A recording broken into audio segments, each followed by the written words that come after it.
بصره کې یو مجوسی سویدو بصره کې هغه خپل ځوی ځان سره بازار ته بوتلو داسې د رمضان المبارک میاشت وه نو دې ځوی بازار کې څه د خوراک اشیاء راواغستل او خوړل شروع کړه چې د پلار ورته پام شو نو پلار ووهلو چې دا څه کې لګیا روژه ده نو دا ځوی ورته وایي چې روژه ده نو زموږ خو نه ده د مسلمانانو ده نو ورته د پلار ویل چې د مسلمانانو روژه ده موږ به هم احترام کوو که نه موږ به هم احترام کوو موږ به پکې خوراک کات نه کوو وایي دا ځوی ورته وایي چې بابا تو خو خوراک کې وایي زه کوم خو کور کې پټ کوم د مسلمانانو نه د دوی په مخ کې نه کوم وایي چې کله دغه سړی وفات شو دغه مجوسی پس د وفاته چا په خوب کې ولیدو چې په جنت کې ګرځېدو وایي چا ورته ویل چې تو خو بېدینه وې تو خو مسلمان نه وې ته څه کې جنت کې و یا بالکل زه مسلمان نوم خو اخري وخت کې زما کلمه نصیب شوې وه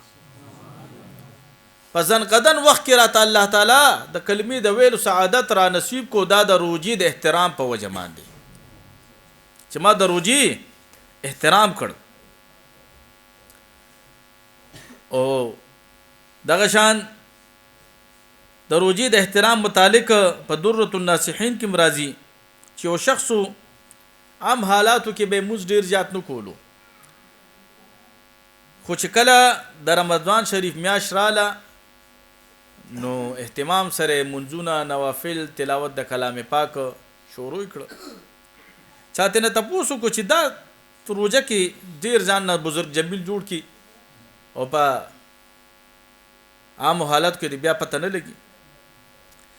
نو دورته او فرما جهاز الشهر التوبه والرحمه والبرکه دا داسې میاشته چې دا د توبې میاشته دا د رحمتونو میاشته او دا د برکتونو میاشته عسى الله کې دې شي چې ان يتجاوز عني بفضله چې کوم تجاوز د مان شوه دې په ټول جون کې په خپل فضل او کرم سره الله تعالی را تمافیو کی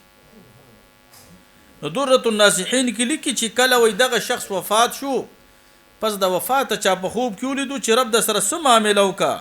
وای د ورته ویل غفر لي ربي بحرمه تعظیم رمضان ماتا د رمضان شریف د تعظیم د برکت الله تعالی بخنه راتا کا نو مونږ ډیر داسې کسان لیدلی دي زموږ یو دوست هغه زما یو عیسائی سره ډیوټي و وای داسې د رمضان شریف میاش پښوا نو هغه به زموږ مخ کې خوراک نه کولو وای ما وته چې سیب تاسو خوراک کوي تاسو خو اجازه ته تاسو وای ما ته ویل چې تا ته پته د چیزې سایم دا نور مسلمانانو ته پته نشته چې د مسلمان دی کې صحیح دی چې زه د دې په مخ کې چیس کم شربت کم وبس کم دای په بدګمانه شي او دای په ما باندې وټه لعنت وي وای دا غي صحیح خو د روزي احترام به کولو